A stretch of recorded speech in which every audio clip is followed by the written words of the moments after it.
నమస్తే, నేను చెవుల కృష్ణాంజనేయులు. గల్లీ నుంచి ఢిల్లీ వరకు, అదేవిధంగా భారతదేశం నుంచి ఇతర దేశాల్లో కూడా అందరి చూపు అయోధ్య వైపే. అంతా రామమయం అనేటువంటి విధంగా కేంద్ర ప్రభుత్వము ఈ రోజున జరిగినటువంటి రామ మందిరంలో రాముని ప్రాణ ప్రతిష్ఠ కార్యక్రమాన్ని విస్తృత స్థాయిలో ప్రజలందరి దగ్గరికి తీసుకెళ్లేటువంటి ప్రయత్నాల్లో కేంద్ర ప్రభుత్వము విజయవంతమైంది అనటంలో ఎటువంటి సందేహం లేదు. అత్యంత వైభవంగా అయోధ్య రామ మందిరంలో ఈ రోజున మధ్యాహ్నం 12:20 నుంచి 1 గంట మధ్యలో 84 సెకండ్ల పాటు శాస్త్రోక్తంగా రాముని విగ్రహానికి ప్రాణప్రతిష్ఠ కార్యక్రమం జరిగింది. 50 వాయిద్యాలతో మంగళధ్వనులతో ఈ ప్రతిష్ఠ కార్యక్రమాన్ని అత్యంత కనువిందు అయ్యేటటువంటి విధంగా ప్రజలందరూ అయోధ్య వైపు చూసేటువంటి విధంగా రాముని విగ్రహ ప్రాణప్రతిష్ఠ కార్యక్రమం జరిగింది. దీనికి ఒక 7,000 మంది అతిథుల్ని ఆహ్వానించడం అనేది జరిగింది. దాంట్లో ఒక 506 మంది ప్రముఖులు ఉన్నారు.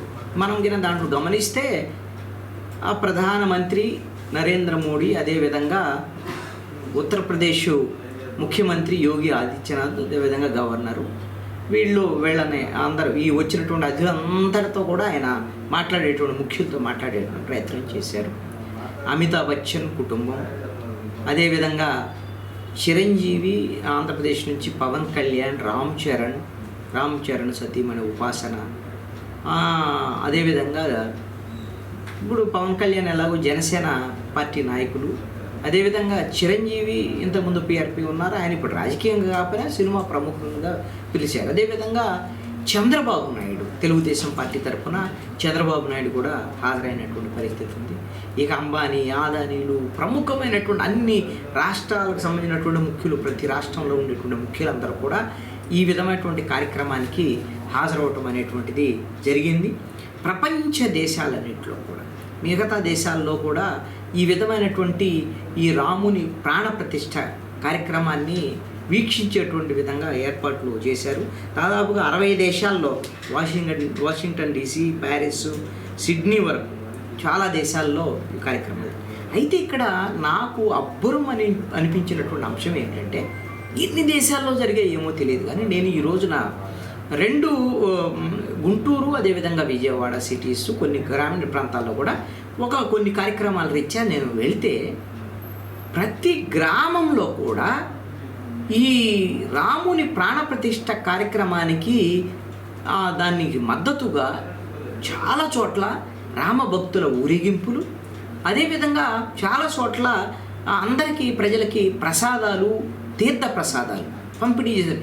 ఇది ఒక రకంగా శ్రీరామ నవమి కార్యక్రమం ఎలాగైతే జరిగితే అంతకన్నా గొప్పగా గ్రామీణ ప్రాంతాల వరకు నిర్వహిస్తున్నారు. గ్రామీణ ప్రాంతాల్లో కూడా భజనలు, అదేవిధంగా ఇంత కార్యక్రమం, ఇవన్నీ కూడా ఒక పక్కా ప్రణాళికతో కేంద్ర ప్రభుత్వము, అదేవిధంగా అధికారంలో ఉండేటువంటి బీజేపీ, ఆర్ఎస్ఎస్, బజరంగ్ దళ్, ఇట్లా వాళ్ళ సంస్థలకు సంబంధించినటువంటి హిందూ ధార్మిక సంస్థలు, వీళ్ళందరినీ కొన్ని వారాల పాటు ప్రజల్లోకి విస్తృతంగా పంపించి, అదేవిధంగా అక్షింతలు ఇవన్నీ కూడా ప్రతి వాళ్ళకి చేరేటువంటి విధంగా చేసి ప్రతి చోట భజనలు జరిగాయి.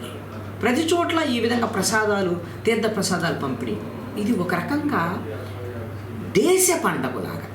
గల్లీలో పండగ జరిగింది, అయోధ్యలో పండగ జరిగింది, అన్ని ఊళ్ళలో పండగ జరిగినటువంటి కార్యక్రమం ఇంత పకడ్బందీగా నిర్వహించడం అనేటువంటిది, ఇది ఒక రకంగా బీజేపీకే సాధ్యమైందా అనేటువంటి విధంగా. ఇప్పుడు ఎట్లాగో ఎన్నికల సమయం, రేపు ఫిబ్రవరిలో ఎన్నికల నోటిఫికేషన్ రాబోతోంది.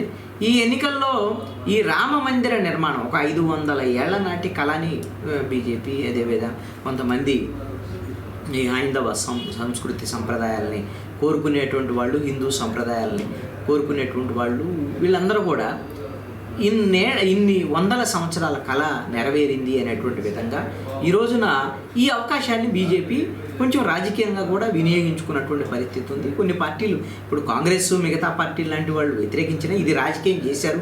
బీజేపీ వాళ్ళు రాజకీయ కార్యక్రమంగా మార్చారు.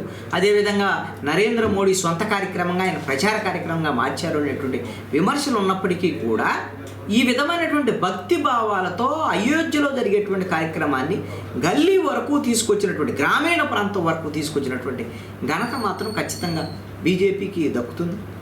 ఇక వాళ్ళు రామమందిర నిర్మాణం చేశారు. అదేవిధంగా రాముని ప్రాణప్రతిష్ఠ కార్యక్రమం చేసినప్పుడు ఖచ్చితంగా అనుకూలమైనటువంటి ప్రచారం చేసుకోవడంలో ఎటువంటి సందేహం లేదు. కానీ వాళ్ళు ఈ పగడ్బందీ ప్రణాళికతో అందరి ప్రజల్ని దీంట్లో మమేకం చేసేటువంటి విధంగా ఈ పండగ అలాగా జరిపినటువంటి విధానం మాత్రం ఖచ్చితంగా బీజేపీ యొక్క రాజకీయ చతురతకు హ్యాండ్స్ అప్ చెప్పవచ్చు.